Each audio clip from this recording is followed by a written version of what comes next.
Hello everyone, good morning అండి. ఈ రోజు మార్నింగే తమ్ముడైతే పూలు తీసుకొచ్చాడు. ఇవన్నీ మాల కట్టేసి దేవునికి అయితే పెట్టేశారు. దీపం పెట్టాక ఇల్లంతా చాలా ప్రశాంతంగా ఉంటుంది. మైండ్ డిస్టర్బెన్స్ గా ఉన్నప్పుడే పెట్టడం కాకుండా రెగ్యులర్ గా పెట్టడం స్టార్ట్ చేయండి. చాలా పీస్ఫుల్ గా కూడా అనిపిస్తుంది.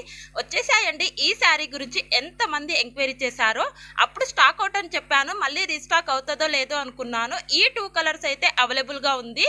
అదేనండి, వైలెట్ కలర్, పర్పుల్ కలర్. చాలా బాగుంటుంది. ఆల్ ఓవర్ శారీ మొత్తం చిన్న చిన్న బుటిక్స్ అయితే వస్తుంది. అలాగే బార్డర్కి అయితే చిన్న లేస్ ప్రొవైడ్ చేశారండి. అదే గ్రాండ్ లుక్ వచ్చేస్తుంది. బ్లౌజ్ కూడా హైలైట్ ఉంటుంది. బ్యాక్ ఫ్రంట్ 2 సైడ్ అయితే డిజైన్ వస్తుంది. అది కూడా ఎంబ్రాయిడరీ డిజైన్. ఇంకెందుకు ఆలస్యం, ఫాస్ట్ గా ఆర్డర్ అయితే ప్లేస్ చేసుకోండి. లాస్ట్ టైం అయితే 1099 కి సేల్ చేసాము. ఇప్పుడైతే ఆఫర్ ప్రైస్ లో, అది కూడా ఉగాది కండి, 999 కి అయితే ఇస్తున్నాము. ఫాస్ట్ గా ఆర్డర్ ప్లేస్ చేసుకోండి. స్క్రీన్ మీద నెంబర్ అయితే ప్రొవైడ్ చేస్తాను. ఇప్పుడే రెంటి పాప స్కూల్ నుంచి వచ్చింది. దగ్గరుండి మరి బీట్రూట్ తినిపిస్తున్నాను అన్నట్టు. ఇంకా బుడ్డోడు ఆ లోపు అయితే దుప్పటి కప్పుకొని ఎలా చేస్తున్నాడో చూడండి. ఇలా